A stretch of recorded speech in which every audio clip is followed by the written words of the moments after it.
Kun sagalee bilisummaa Oromooti.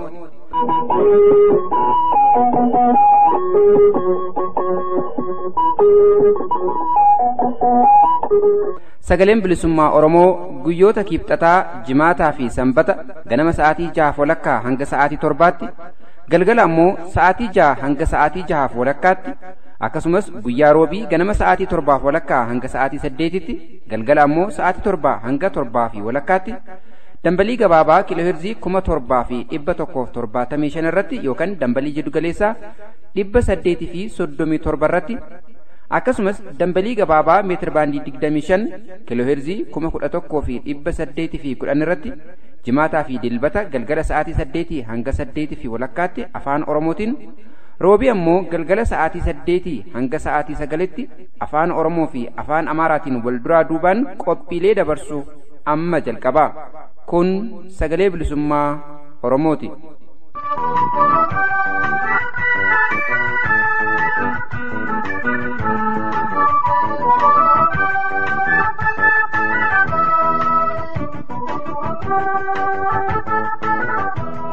Bitootessa 30 bara 2018 babaaroo ashamaa akkam jirtu kabajamtoota dhaggeeffattoota keenya. Nagaan keenyaan kabajaa fi jaalalaa sagalee bilisummaa Oromoo kutaa afaan Oromootirraa bakka jirtan maratti qilleensarraan isin dhaqqabu jenna. Qophii keenya Bitootessa 30 bara 2018tiif jenne qabannee dhiyaannee jirra. Qophii har'aa beeksisuudhaan kanan isin faana turu an baarantuu gadaati. Qophii har'aa keessatti akkuma adeeffatame oduun hangafataa. Oduu taansuudhaan immoo ibsa adda bilisummaa Oromoorraa diraamaa yeroo ammaa kana mootummaan wayyaanii IPRDF dalagaa jiru ilaalchisee laatametu isin naqqaba. Tibba kana jechuunis Bitootessa 27 bara 2018 Hawaasni Oromoo biyya Awustiraaliyaa magaalaa Meelborn fi naannoo jiraatu hiriira mormii guddaa gaggeessee jira. Hiriirri mormii kunis yakka mootummaan abbaa irree wayyaanii uummata Oromoo irratti raawwachaa turee fi raawwachaa jiru kan balaaleffatudha. Hiriira mormii Bitootessa 27 bara 2018 Hawaasni Oromoo magaalaa Meelborn jiraatuu fi naannoo isaa gaggeesse kana ilaalchifne gaafiif deebii qabna. Gaafiif deebii kanas kan taasifne Pirezdaantii Hawaasa Oromoo magaalaa Meelborn kan ta'an Dr. Taarraqany Cimdii waliin, innis qaama qophii keenya har'aati. Hundumaa hanga xumura sagantaa keenyatti nu faana bu'uun ordofaa jecha oduuta saanaa oduuttan isin ceesisa.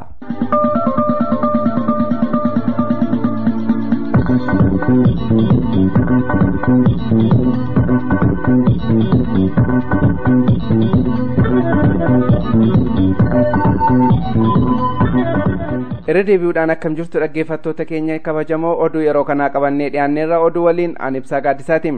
Humni addaa waraana bilisummaa Oromoo godina Horroo Guduruu Wallaggaa ona jaardagaa jaartee magaalaa Aliibootti lukkee wayyaanee yakka adda addaa raawwataa ture du'aan adabe. Oduun sagalee bilisummaa Oromoo dhaqqabe akka ifa godhutti humni addaa waraana bilisummaa Oromoo gaafa Bitootessa 26 bara 2018 halkan keessa sa'aatii 2:35 irratti godina Horroo Guduruu Wallaggaa ona jaardagaa jaartee magaalaa Aliiboot ergamaa diinaa hoggana kaabinoota wayyaanee onichaa ta'ee fi yakka ajjechaa barattoota Oromoo irratti raawwataa ture Daanyee Mararaa jedhamu irratti tarkaanfii fudhateen ajjeesee jira. Yakkamaan kun baroota darban keessa wayita barattoonni Oromoo onoota godinichaa garaagaraa keessatti fincila diddaa gabrummaa finiinsaa turanitti rasaasaan barattoota kana ajjeesuun isaa beekamaadha kan jedhe oduun sagalee bilisummaa Oromoo dhaqqabe. Fincila xumura gabrummaa uummanni Oromoo hundi rasaasa wayyaanee dura dhaabbatee wayita falmaa hadhaawaa godhaa jiru kanattis qomoo isaa diinomsatee komaandi poostii wayyaanee waliin hiriiruun adda durummaan uummata reebsisaa, hiisisaa, dorsisaa fi haga ajjechaatti illee deemuu isaa ifa godha oduun kun.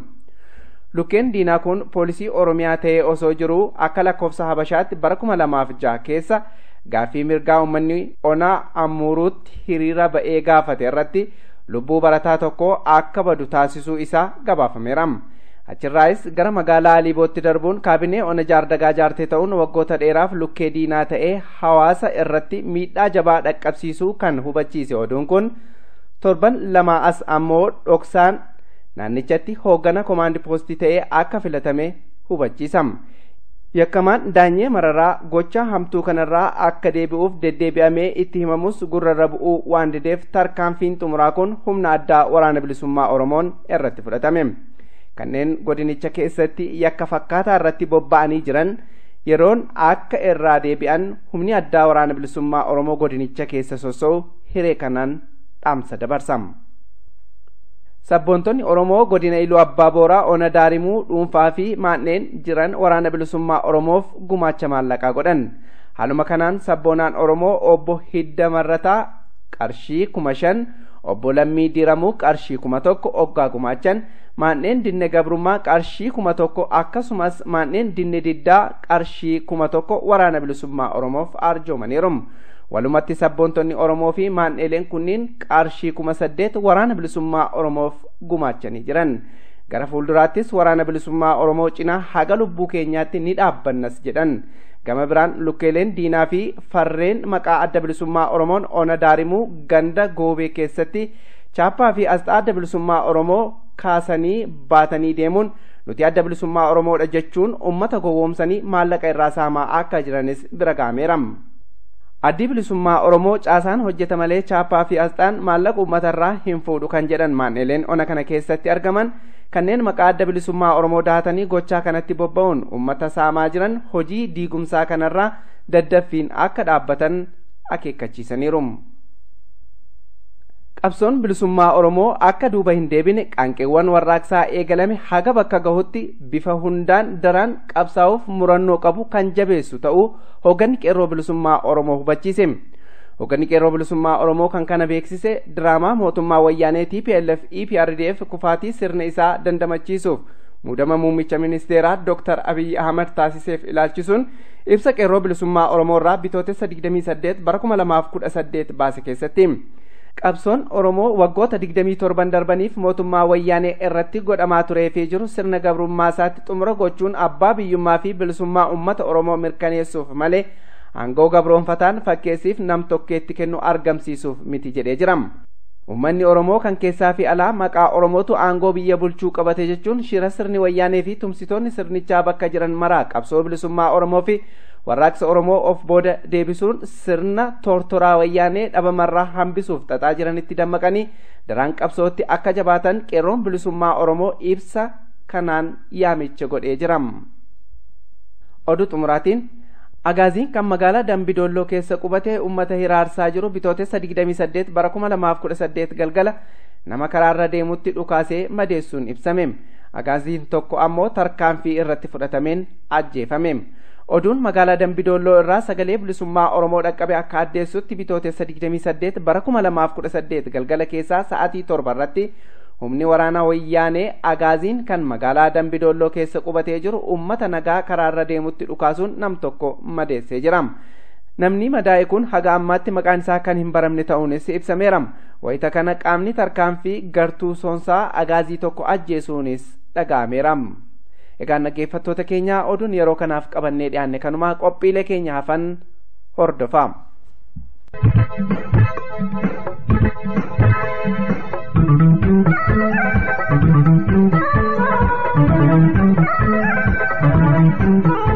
Kabajamtoota hordoftoota keenyaa kan caqasaa jirtan kun qophii keenya Sagalee Bilisummaa Oromoo kutaa afaan Oromootirraa meetir baandii 25 kiilooheerzii 11,800 fi 10 irratti isinii tamsa'aa jirudha. Qophiin keenya oduudhaan eegale ammallee akkuma itti fufetti jira. Akkuma beekamu mootummaan abbaa irree wayyaanee uummata Oromoo qabsoo isaarraa daguudhaaf diraamaa adda addaa hojjechaa ture tibba kanas hojjechaa jira. Kanuma ilaalchisee addi bilisummaa Oromoo ibsa baasee jira. Ibsi adda bilisummaa Oromoo irraa laatame akkattaa nutti simbira ga'a ammallee nu faana bu'a.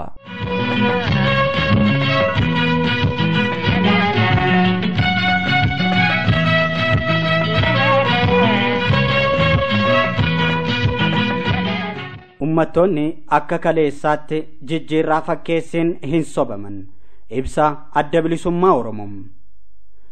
Haalli impaayera Itoophiyaa ifa bahaa dhufuu fi waaroo Itoophiyummaan hammeenyi fi shirri dalagamu qabsoo bilisummaa Oromoon dhiibamee ifee mul'aturraa diddaan uummattootaa bakkaa bakkatti akka finiinuuf sababa ta'eera. Mirga ummattootaarra ejjetanii mirga ummataa fi murna gabaabaa kabachisiisuuf hammeenyi gama siyaasaa, waraanaa fi hawaasummaan raawwatamus ummattootaan hubatamurraa hundinuu mirga isaaniif falmatu malee falli biraa akka hin jirre beekanii qabsoo finiinsuun mooraan diinaa akka raafamu taasisanii jiru. Qabsoon ummattootaa bakkayyuutti mul'atu jijjiirraa akkamii akka dharra'ee jiru ummattoota abbootii dhimmaarraa bifa dhaadannoon dhageessifamaa jiru hundaan olitti kanneen humnaan biyya bituu baran hirriiba dhorkee argamam.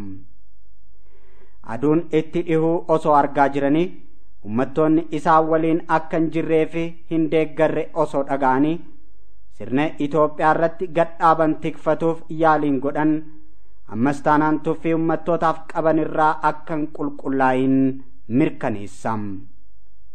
Ummanni Oromoo waanjoon gabrummaa guyyaa itti fe'ame irraa eegalee sirnoota adda addaa argee jira. Uummatootiin biyyaa maqaa adda addaa moggaafatuun irratti wal jijjiiranis rakkoo siyaasaa impaayera kanaa caalaatti hammeessu malee gaaffii ummattootaaf deebii hin argamsiifne.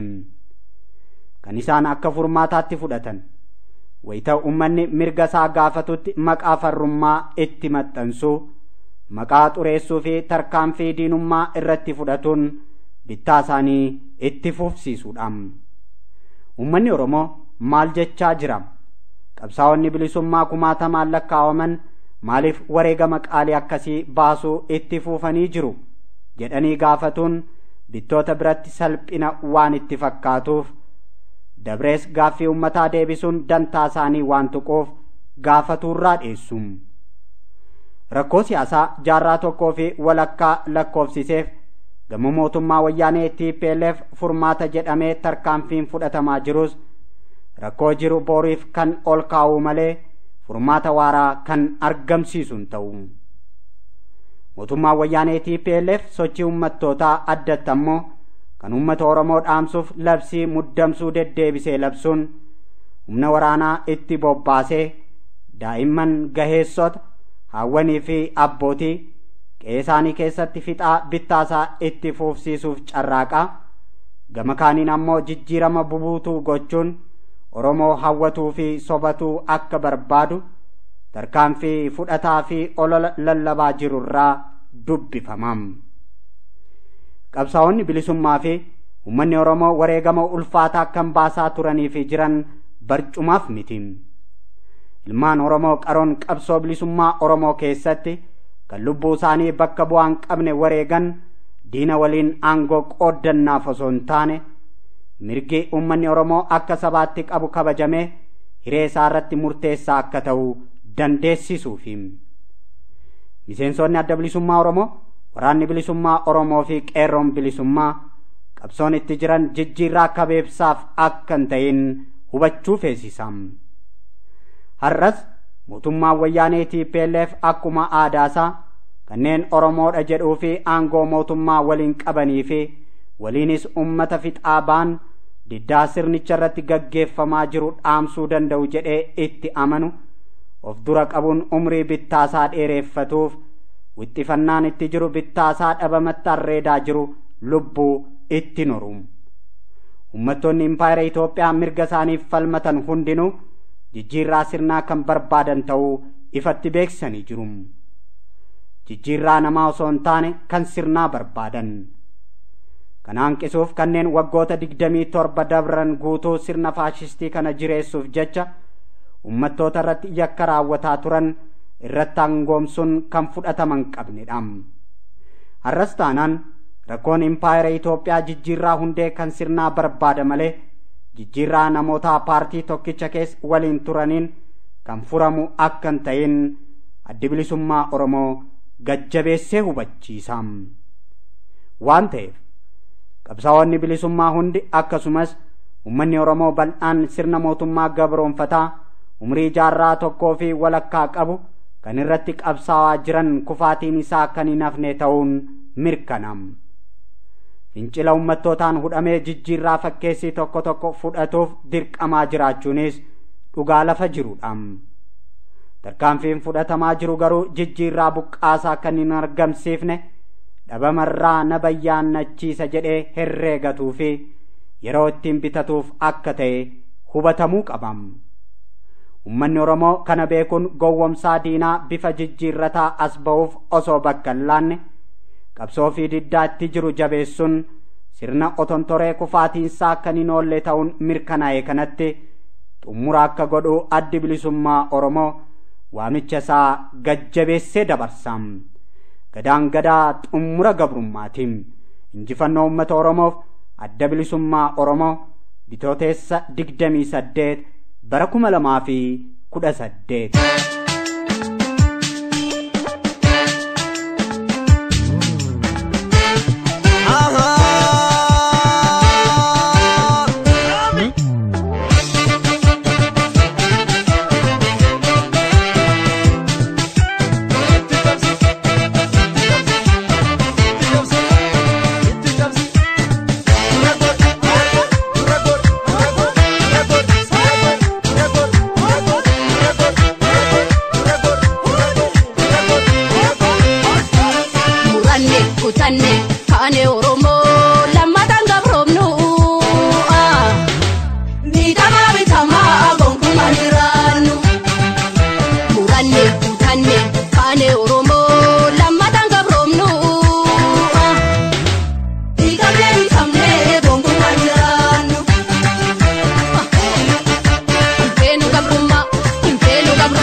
Abshir ya dagota abshir ya dagota munni jabeeffadhu fuuldurri keenya ifa ilaali hubadhu warri jaarmaa keenya tokkummaa cimsadhu sabni keessi eega hojiin garsiifadhu sabni keessi eega hojiin garsiifadhu sabni keessi eega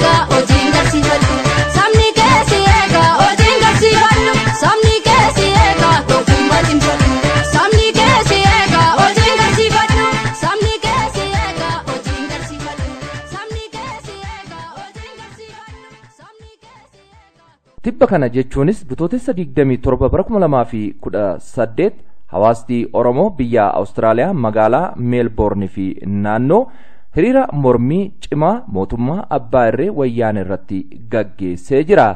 Hiriira mormii biyya Awustiraaliyaa magaalaa Meelbornitti Hawaasni Oromoo magaalaa Meelborn fi naannoo gaggeesse kana ilaalchifne gaaffii fi deebii gaggeessinee jirra.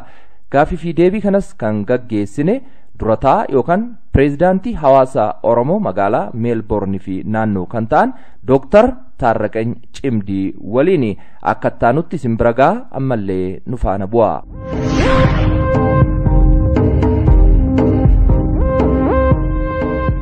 Tole duraan dursee Dr. Taarraqany Cimdii sararratti argamuu keessaniif maqaa dhaggeeffattoota sagalee bilisummaa Oromoo kutaa afaan Oromootiin guddiseen isin galateeffadha. Dr. mee eessa akka jirtanii fi gahee hojii keessanii naa ibsaati gara gaaffii fi deebii keenya ijoottaa ceenu. As magaalaa Meelborn Awustiraaliyaadha kan hin jiraadhu. Gaheen hojii kootii Pirezdaantii Koominitii Oromoo magaalaa Meelborn jecha. Tole Meelbornitti Bitootessa 27 hiriira tokko gaggeessitanii jirtu. Hiriirri kun maal irratti kan xiyyeeffateedha? Hiriirri kun dhuguma hiriira gaggeessinee jirra. Hiriirri kun kan irratti xiyyeeffate labsii yeroo muddamaatiin wal qabatee dararaa Oromoo irra gahuu balaaleffachuu akkasumas kana duras kan ta'aa ture balaaleffachuu akkuma beekamu uummanni keenya miliyoona 1.2 ta'uu biyya isaa keessa kolugaltuu ta'ee yookiin forced internal displacement kan jedhamuun keessaarraa buqqa'ee jira. Akkasumas haala magaalaa Moyyaaleetti dhalateen yookiin dhukaasa waraanni mootummaa wayyaanee uummata meeshaa maleeyyii gubbaarra godheen namni 13 du'ee akkasumas namni gara 20 wayii erga madaa'ee booda uummanni gara 50 lakkaa'amu gara daangaa Keenyaa ceehee kolugaltummaadhaan jiraata. Haalli kuni haala amma Oromoonni akka suukaneessaatti keessa jiru waan ta'eef sana balaaleffachuudhaaf kan adda durummaadhaan kan uummanni kuni hiriira ba'ee jechuudha. Tole Dr. hiriira kanarratti hawaasa Oromoo Meelborn qofa moo akkasumas Awustiraaliyaa iddoo addaati ka irratti hirmaate jira laata?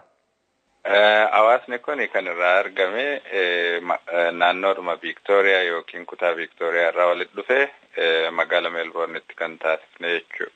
Saboota biraatirraa waan hiriira kanarratti argame jira Dr. Saboota biraa keessaa warri Ogadeen nu faana turaniiru uummattoonni kabiraas argineerra achi turanii jechuudha. Tole hiriira kanarratti wanti ijoon isin kaaftan akka gaafittis haa ta'u haala adda addaatiin maali kan hiriirtonni kun dhageessisaa turan yoo dhaadannoon waan adda addaa gaafiin adda addaa ka'ee jiraate? Dhaadannoon baay'een labsiin mootummaa wayyaanee uummata keenya irra labse kuni gaaga'ama lubbuu hedduu waan geessaa jiruu fi dhaabbatuu qaba. Seeraan alas akka ta'e kan ibsu dhaadannoonni ture. Ka biraa ajjechaa fi sarbamuu mirga dhala namaa Oromoo irra gahaa jiru kana mootummoonni gamtooman akka qorannoo irratti taasisan mootummaan Awustiraaliyaas akka adda durummaadhaan gargaarsa godhu yookiin dhiibbaa akka godhu akkasumas mootummaan Awustiraaliyaa labsii yeroo muddamaa kana gubbaarratti ammaatti wanti dabarse waan hin jirreef sanallee akka balaaleffannaa godhuu fi mootummaa kana gubbaarratti akka dhiibbaa godhu sanbira darbees gargaarsi mootummaa kanaaf ta'u karaa mootummaa Awustiraaliyaa dhaabbachuu akka qabullee waan kana kan of keessaa qabu jechuudha. Tole Dr. Taarraqany hiriira kana iddoon itti gaggeessitan bakki ijoon Meelborn ta'ee jechuu kiyya tarii waajjiroota mootummaa biyya sanaa yookaan immoo waajjiroota akka addunyaatti hojjetan akka UN yoo jiraate, Awurooppaan Yuuniyeeniin yoo jiraate, bakki ijoon itti isin gaggeessitanii fi bakki itti isin gaafii waan amma jettan kana akka mootummaa wayyaanee irratti dhiibban gaggeeffamu bakki itti gaafii itti dhiyeessan yookaan immoo yaada keessan itti ibsitan jira?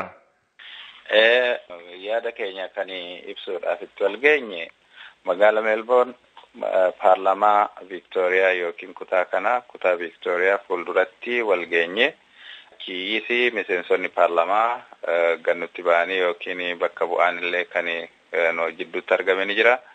Isaanis haasawa godhanii jiranii xalaasi gara mootummaatti akka dabarsan nu harkaa fuudhanii jiranii. Xalaan kuni Viktooriyaa irraa gara mootummaa ka giddugaleessaa yookiin ka federaalaatti deemata akka ta'es egaa quba qabaanne irraa. Kana malees miseensi paarlaamaa tokko boru waan dhimma Oromoo yookiin dararama Oromoo yookiin haala suukaneessaa Oromoo gubbaarra gaggeeffamu ilaalchisee boru paarlaamaa Awustiraaliyaatti haasawa godhaa yookiin paarlaamaa federaalaa Awustiraaliyaatti achitti akka ibsa godhu nu himamee jira. Akka beekamutti asitti kan mootummoota gamtaanii biiroon hin jiru. Akkasumas kan jiru kanuma biyya kanaati jechuudha. Warreen biyya kanaa faana kan yookiin biyya Awustiraaliyaa faana kan iyyata keenyatti dhiyeessine jechuudha. Kabiraa dhuguma namni keenya haala namatti toluun lakkoofsa hedduudhaan ba'ee lakkoofsa kanas karaan cufame kana keessatti namni gadi ba'ee baay'ee nu ilaalaa ture. Rakkina nuyi qabnus uummata kana barsiisaa darbinee jechuudha. Waraqaanis kan itti kenname ni jira, biroosharri kan itti kenname ni jira. Waan Oromoo fi waan Oromiyaa gubbaarra gahaa jiru uummanni akka baratuu fi mararfannoo akka godhatullee haalatti taasifametu jira jechuudha. Tole, gama biraatiin akkuma beekamu Awustiraaliyaan biyya Itoophiyaadhaa fi gargaarsa kennitu keessaa tokko, gargaarsa kennaa turte kennaas jirti. Egaa mootummaan kun mootummaa abbaa irreeti. Mootummaan kun mootummaa nama kumootaan hidhee dararaa turee fi jiruudha. Mootummaan kun mootummaa dimokiraatawaa miti. Kana hubatanii akka isaanii gargaarsa mootummaa kana kennan kana dhaabanii fi yookaan gargaarsa kana hordofanii dhiibbaa godhanii fi gama dippiloomaasiitiin hawaasni achi jiru beektonni akka keessanii wanti hojjechaa turan yookaan hojjechaa jiran yookaan immoo asumarrattuu ennaa nama paarlaamaa bakka bu'aa uummataa kanaan wal agartanfaa akka paarlaamaa sanarratti ka'uuf wanti isin sirritti hubachiiftan yookaan wanti karaa dippiloomaasii akka dhiibban godhamu tattaafattan maaltu jira?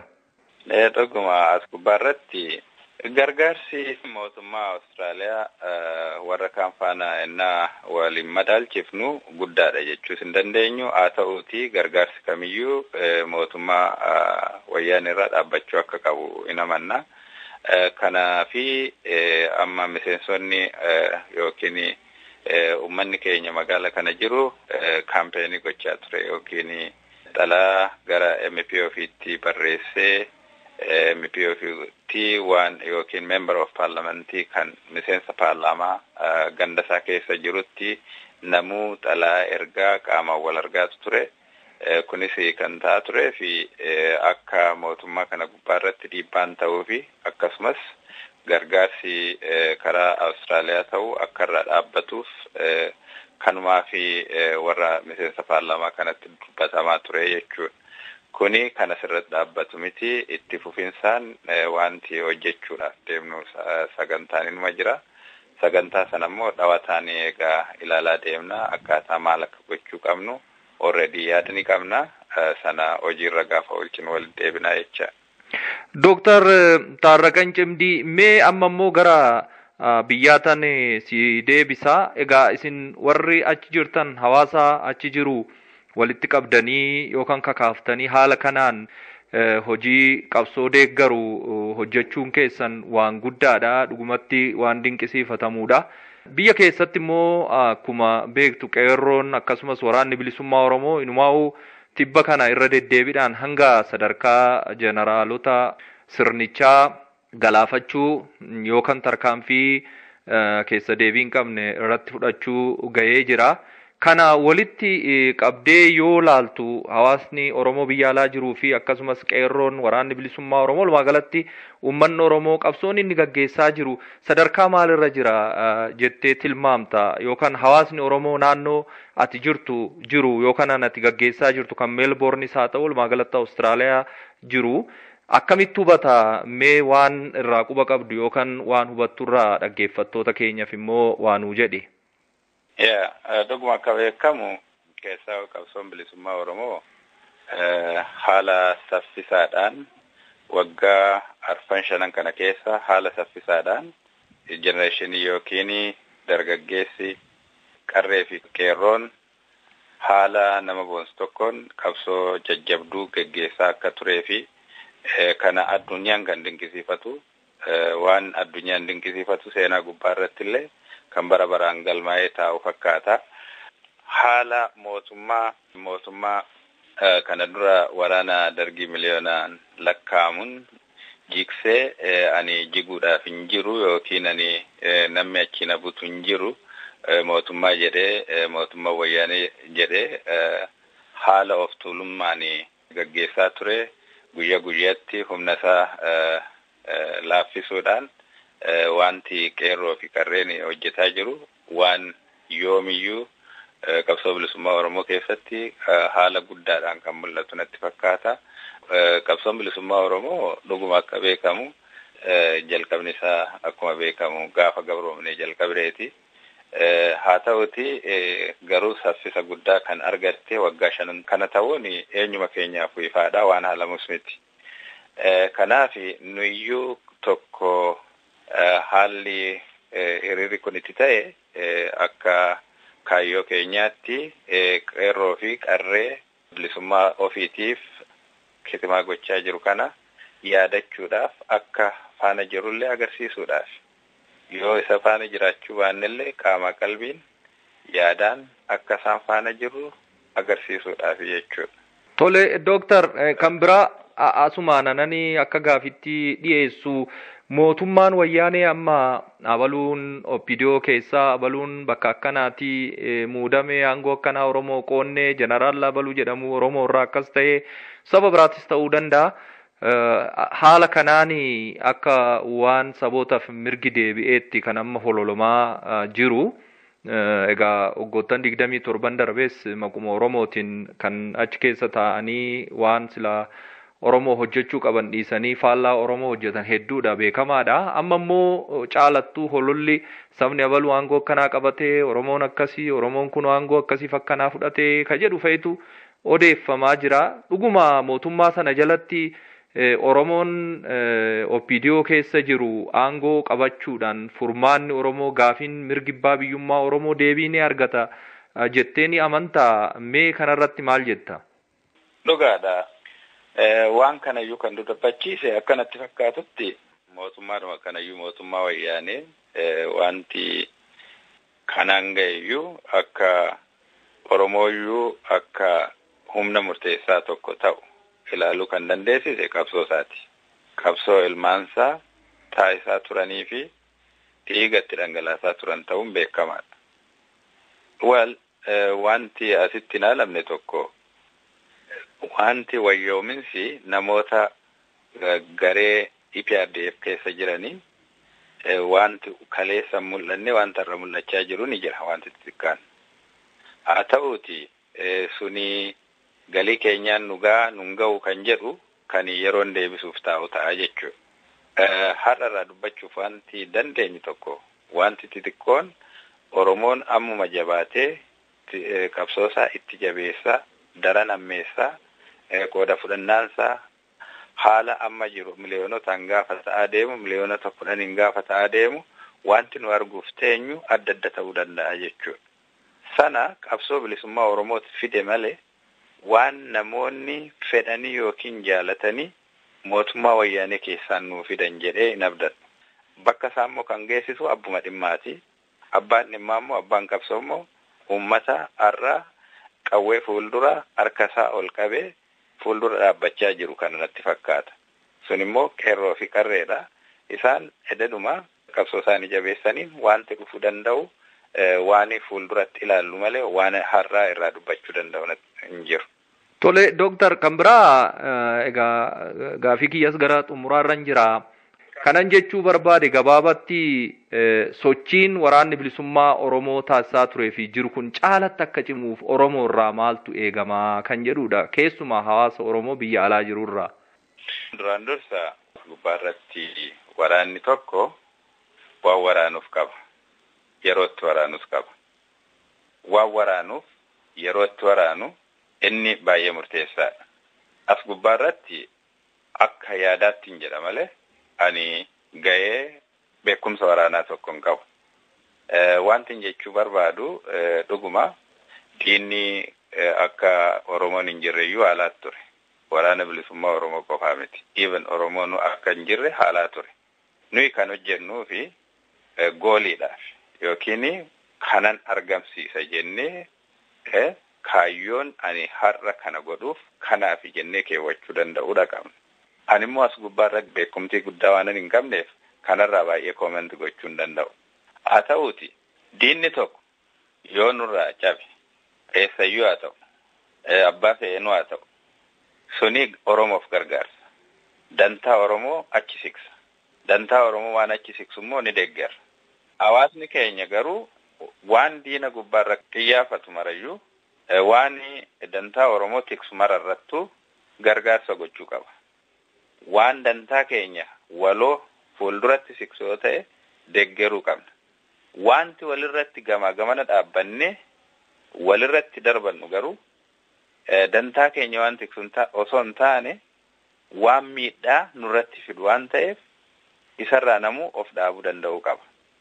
Hawaasni keenyallee dantaa waloodhaan Oromoon qabu fuulduratti achi sifkachuu danda'u gubbaarratti waliin tumsa godhatee waliin deemuu danda'utu irra jiraan jedha.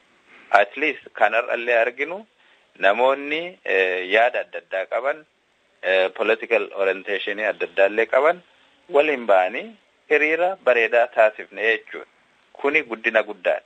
Ololli walirratti deemsifamu yookiin wal balleessuudhaaf yaalamu biyya alaa kana keessatti eenyuuf faayidaa hin qabu.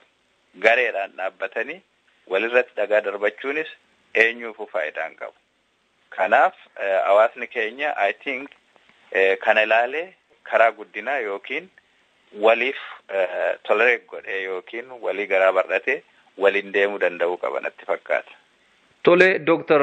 Taarraqany Cimdii durataa hawaasa Oromoo Awustiraaliyaa Meelborn.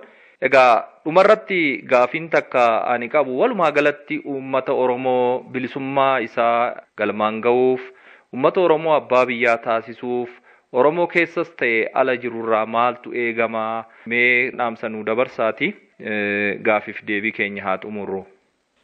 Akkuma beekamu uummanni Oromoo ummata hiree ifa fuuldura isaatti argaa jiru. Fuuldurri ummata Oromoo hedduu bright kan ta'e. Har'a garuu guyyaa jajjabduu fuuldura isaa jira.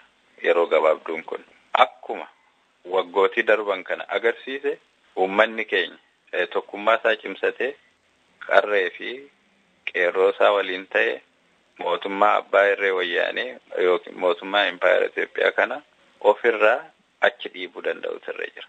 Ofirraa caccabsuu danda'utu irra jira. Agarsiisaniiru akka taasisuu danda'u agarsiisaniiru guyyaan isaa dhiyaachaa jira. Uummanni biyya alaas I think tokkummaa biyya keessa jirurraa waan baratu qabaachaa jira. Immoo barachaallee inuma deemaa jira natti fakkaata. I think uummanni Oromoo hireen kee ifaadha jabaadhu.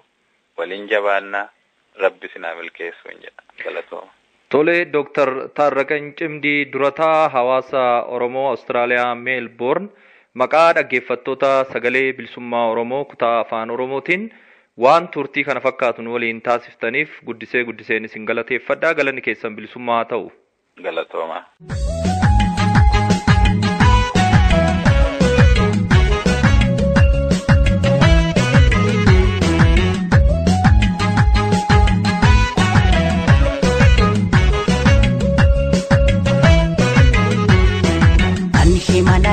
nan hima waa'ee kee callisoo argee Oromiyaatiyya biyya hayyuu qaroon biyya goonni mi'irree dachee kiirraa margee nan hima abda seenaa cima nan hima abda seenaa cima nan hima waa'ee kee callisoo argee Oromiyaatiyya biyya hayyuu qaroon biyya goonni mi'irree dachee kiirraa margee nan hima abda seenaa cima nan hima abda seenaa cima.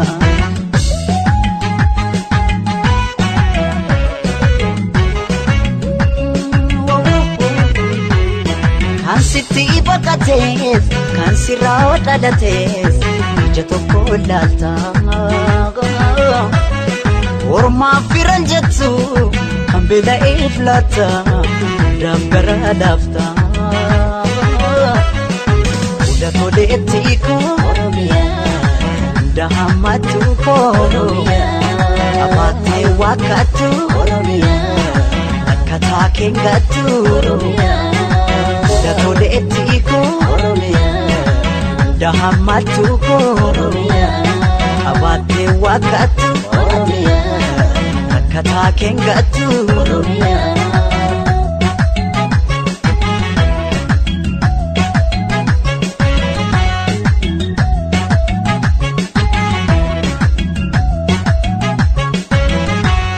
kaniin oore qabu isinii ambaanko otoon abu dhabu maaf ta'e carraanko kutaa dhaabamanti maaliif wali qoqqoodu ilmaan haadha tokko maaliif waliin ooddu maaloo yalmaan koo kutusu maaloo yalmaan koo hangafa maaloo ormayyuu guddise dabarsee fi boonse maa dabaree dhaba jette Oromiyaa jette karbeen boose Oromiyaatiyya soree ko soreetti otoo nuti jirru naaftu booddeetti Oromiyaatiyya soree ko soreetti otoo nuti jirru naaftu booddeetti.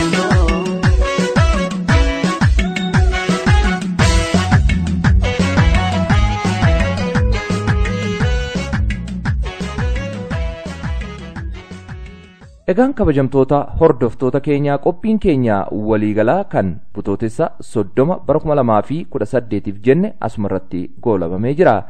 Qophii wal fakkaatuun deebinee hanga wal agarrutti nagaa fi fayyaa keessanuu jiraadhaa. Injifannoo uummata Oromoof.